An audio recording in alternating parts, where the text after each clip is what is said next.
नमस्कार दोस्तों, संपूर्ण एकेडमी के यूट्यूब चैनल पर आपका बहुत बहुत स्वागत है। दोस्तों, हिंदी के अंतर्गत अपन ने काफ़ी सारे टॉपिक कंप्लीट कर लिए हैं। रस हो, अलंकार हो, संधि हो, समास हो, वाक्य शुद्धिकरण हो, विलोम शब्द हो, बहुत सारे टॉपिक हमने कई सारे टॉपिक आपके लिए कंप्लीट करवा दिए हैं। अब जो है हम एक ऐसा टॉपिक लेकर आए हैं जहाँ से क्वेश्चन आते हैं और आप इस बात का ध्यान रखें। मैं ऐसा एक सार संग्रह लेकर आया हूँ आपके साथ में, जो है ऐसा शेयर करने वाला हूँ, साझा करूँगा आपसे, जो कई सारे एग्जाम में आपको देखने को मिलेंगे। कहने का मेरा मतलब है कि एक इस तरीके का सार संग्रह है जिसमें जो है कई सारे क्वेश्चंस आपको आगामी एग्जाम में देखने को मिलेंगे, क्योंकि ये इंपॉर्टेंट क्वेश्चन है जो अधिकतर एग्जामों में पूछे जाते हैं। मतलब बार बार आपको कहीं ना कहीं ये देखने को मिलेंगे, क्योंकि एग्जामिनर क्या करता है, इंपॉर्टेंट क्वेश्चंस को पूछता है। तो ऐसा इंपॉर्टेंट संग्रह मैं आप लोगों के साथ में साझा करने वाला हूं जो आपकी एग्जामों में आएंगे। तो आइए अपन बात करते हैं। देखो, एक ऐसा टॉपिक जिसका नाम है एक शब्द में आंसर, एक शब्द में उत्तर। मतलब कि आपसे वो एक वर्ड, एक वाक्य दे देगा और उसका पूछेगा इसको एक शब्द में क्या कह सकते हैं। देखो, अपन बात करेंगे सभी टॉपिक पर और बहुत अच्छे से बात करेंगे, डिस्कस करेंगे। देखो, अपन याद भी करेंगे, सारी चीजें अपन यही करेंगे। देखो, सबसे पहली अगर अपन बात करते हैं तो आपको बोर्ड पे क्या दिख रहा है? आपको बोर्ड पे दिख रहा है ऐसी वस्तु जिसका इंद्रियों से अनुभव हो सके, उसे हम क्या कहते हैं? देखो, ऐसी वस्तु जिसका इंद्रियों से अनुभव हो सके उसे हम कहते हैं गोचर। क्या कहते हैं? हम गोचर कहते हैं। आई बात समझ में? ये याद रखना। और एक ही ऐसा संग्रह है जो आपकी एग्जामों में आ सकता है। इंपॉर्टेंट चीजें मैं आप लोगों को बता रहा हूं। देखो, और दूसरी बात, अगर अपन बात करें दो मकानों के बीच की दूरी, अब दो मकानों के बीच की दूरी को हम क्या कहते हैं? और ऐसे ऐसे आप लोगों को मैं सार संग्रह करवा रहा हूं, ऐसे क्वेश्चन दे रहा हूं जो बहुत इंपॉर्टेंट हैं और आपके एग्जाम में पूछे जाते हैं। देखो, और हो सकता है कि आपने वो ना भी पढ़े हों, है ना।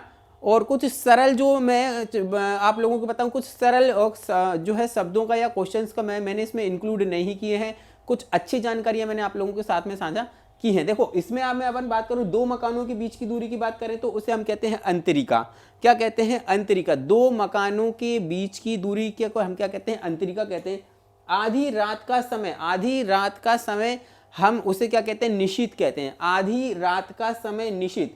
बांस के छिलके से बनाया हुआ पंख, उसे हम कहते हैं बेना।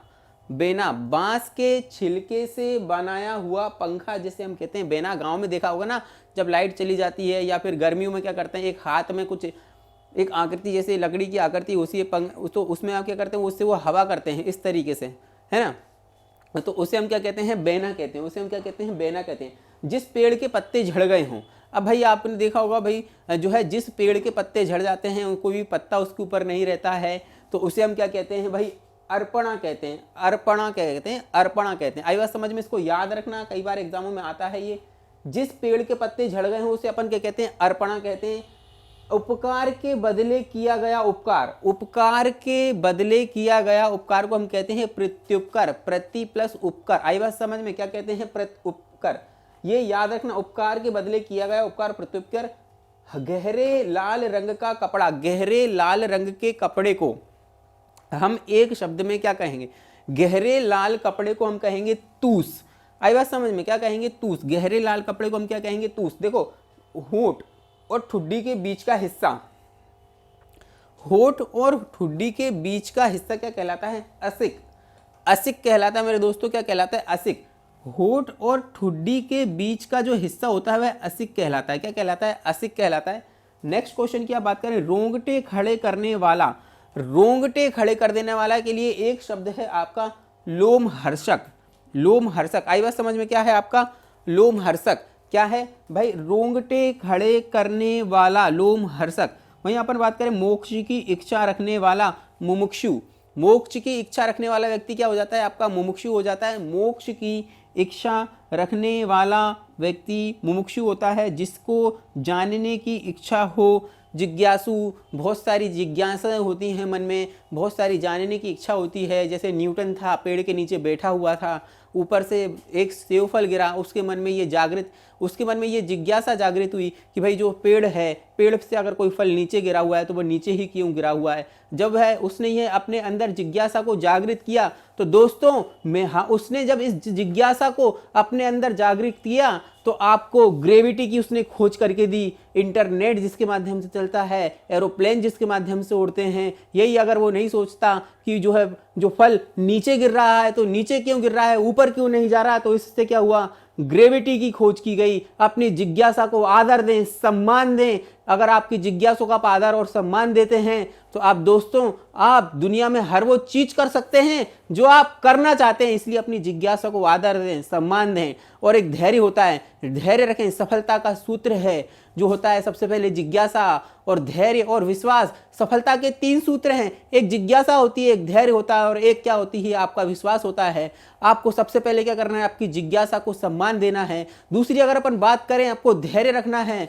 धैर्य रखना है, क्या करना है, धैर्य रखना है, पेशेंस रखना है। क्योंकि दशरथ मांझी, माउंटेन मैन जिसे आप देखते हैं, mountain the man, Dashrath Manjhi, उसने क्या किया था, उसने ये किया था कि भाई जब पहला पत्थर उसने उस जो है पहाड़ पर मारा तो पहाड़ ने रास्ता देने से मना कर दिया। लोगों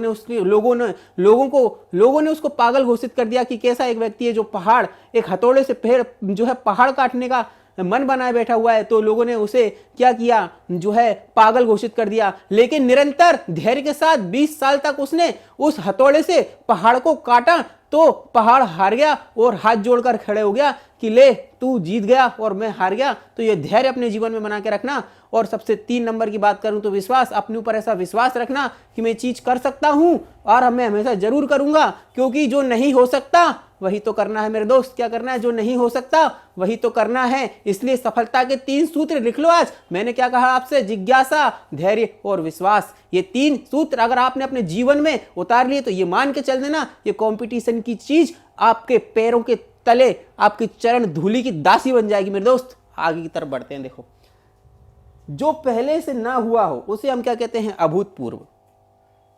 क्या कहते हैं, जो पहले कभी नहीं हुआ हो। तो जो नहीं हो सका है वही तो करना है। वही तो मैंने आपसे कहा, जो पहले ना हुआ हो उसे हम अभूतपूर्व कहते हैं। और जो बहुत बोलता है उसे हम वाचाल कहते हैं। हम क्या कहते हैं, वाचाल कहते हैं। इसलिए याद रखना मेरे दोस्त, जो मैं आप लोगों को संग्रह दे रहा हूं, यहाँ से क्वेश्चन डेफिनेटली बनेंगे। आइए तो अपन आगे बात करते हैं। और देखो बोर्ड पर क्या लिखा हुआ है, देखो, फेंक कर चलाया जाने वाला हथियार। भाई फेंक कर चलाए जाने वाले हथियार को हम क्या कहते हैं, जो है अस्त्र कहते हैं। फेंक कर जो चलाया जाता है उसे हम क्या कहते हैं, अस्त्र कहते हैं। भगवान शंकर जो है उनके हाथ में क्या रहता है, त्रिशूल रहता है और वो क्या करते हैं, फेंक कर चलाते हैं। तो उससे याद रखना, जो फेंक कर चलाया जाता है उसे अस्त्र कहते हैं। क्या कहते हैं, फेंक कर चलाया जाने वाला जो हथियार है हम उसे अस्त्र कहते हैं। आई बात समझ में।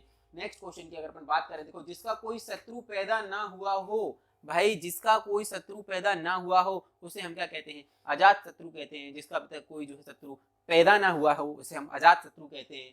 आइए अगर हम आगे बात करते हैं, ऐसा रोग जिसका उपचार संभव ना हो उसे हम क्या कहते हैं, असाध्य कहते हैं। ऑप्शन आपको कैंसर भी दे सकता है, कोई दूसरा ऑप्शन भी दे सकता है, लेकिन इसका सही जो आंसर है वह क्या रहेगा, जो रोग, ऐसा रोग जिसका उपचार अभी तक संभव ना हो उसे असाध्य कहते हैं। तो याद रखना मेरे दोस्तों। नेक्स्ट अगर अपन बात करते हैं, जो तीनों काल देखता हो उसे त्रिकालदर्शी कहते हैं। और त्रिकालदर्शी है भाई जो तीनों लोक को देखते हैं उसे हम क्या कहते हैं, त्रिकालदर्शी हैं। जो तीनों लोक में अपनी नज़र गड़ाए हुए हैं वो क्या हैं, त्रिकालदर्शी हैं। किसी बात पर अड़े रहना, आप क्या कहते हैं कि भाई जिद कर लेना, क्या कहना, अपनी बात पर अड़े रहना। क्या करते हैं कि जब हम अपने पिताजी से ये कहते हैं कि पापा मुझे तो अब बाइक चाहिए, पापा मुझे कार चाहिए। आई बात समझ में। पापा कहते हैं नहीं बेटा, नहीं मिलेगी तुम्हें कार। आई बात समझ में। तो आप क्या करते हो, जिद करते हो, अपनी बात पर अड़िग रहते हो। क्या कहते हो, अपने बात पर अड़िग रहते हो। आई बात समझ में। तो किसी बात पर अड़े रहना मतलब कि अड़िग रहना। देखो, असामाजिक व्यक्तियों का गिरोह, असामाजिक व्यक्तियों का समूह। आई बात समझ में। असामाजिक व्यक्तियों का समूह को हम क्या कहते हैं, गिरोह कहते हैं। असामाजिक व्यक्तियों के समूह को हम क्या कहते हैं, गिरोह कहते हैं। आई बात समझ में। कर्म करने वाला व्यक्ति क्या कहलाता है, कर्म करने वाला व्यक्ति आपका कर्मठ कहलाता है। भाई आपको कर्मठ बनना है।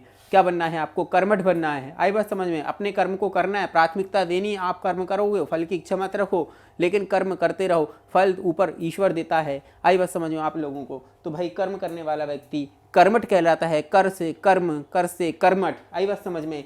जिसके पास कुछ ना हो, भाई साहब ये क्वेश्चन भाई 100% शुद्ध खरा सोना है, क्योंकि बहुत बार पूछा गया है एग्जाम में। भाई जिसके पास कुछ ना हो उसे अकिंचन कहते हैं। क्या कहते हैं, अकिंचन कहते हैं। जिसके पास कुछ ना हो अकिंचन कहते हैं। जिसे पढ़ना लिखना आता हो उसे हम क्या कहते हैं, जिसे पढ़ना लिखना आता हो उसे हम साक्षर कहते हैं। अब आपको ऑप्शन में क्या देगा, आपको ऑप्शन में देगा शिक्षित। आप गलत लगा के क्या होगे, शिक्षित मत लगाना भाई। शिक्षित मतलब क्या होता है, शिक्षित और साक्षर में जो है आप अंतर समझ लो। शिक्षित व्यक्ति वह होता है जो वेल एजुकेटेड हो, ग्रेजुएट हो, बुद्धिमता हो, चतुर हो, उसे हम क्या कहते हैं? शिक्षित व्यक्ति कहते हैं। लेकिन जिसे पढ़ना लिखना सिर्फ आता हो उसे हम साक्षर व्यक्ति कहते हैं। जैसे कि आज भी कई प्रौढ़ लोगों के लिए जो है प्रौढ़ विद्यालय बनाए गए हैं जिन्हें पढ़ना लिखना सिखाया जा रहा हो, उसे हम क्या कहते हैं? साक्षर व्यक्ति कहते हैं। जो सिर्फ क्या कर सकता हो? पढ़ना और लिखना जान सकता है, वह क्या करता है? साक्षर व्यक्ति कहलाता है। जो कहा ना जा सके, अब जो कहा ना जा सके वह अकथनीय है। जो कहा ना जा सके वह क्या है? अकथनीय। जिसे कहा ना जा सके अकथनीय। देखो, हर काम को देर से करने वाला व्यक्ति, हर काम को जो देर से करता है, देरी से करने वाला व्यक्ति, आपकी भाषा में उसे आलसी कहते हैं, लेकिन हिंदी की भाषा में उसे दीर्घसूत्री कहते हैं। क्या कहते हैं? दीर्घसूत्री कहते हैं। अगर अब वो आपको ऑप्शन में आलसी दे तो लगा मत आना मेरे दोस्तों, यही तो आप लोगों को सिखाना है। क्या लिखा हुआ है कि हर काम को जो देर से करने वाला व्यक्ति होता है उसे दीर्घसूत्री कहा जाता है। और संकटों से भरे रास्तों को चुनने वाला व्यक्ति क्या कहलाता है? आपने ऐसा रास्ता तो चुन लिया है जो संकटों से भरा हो, तो आपको क्या कहा जाएगा? आपको कंटकाकीर्ण कहा जाएगा। क्या कहा जाएगा? कंटकाकीर्ण। भाई ऐसे रास्ते, ऐसे संकटों से भरे रास्तों को चुनने वाले व्यक्ति को क्या कहा जाता है? कंटकाकीर्ण कहा जाता है। दोस्तों, ऐसे क्वेश्चनों का संग्रह है जो बार बार आपकी एग्जाम में कहीं ना कहीं आपको देखने को मिलेंगे।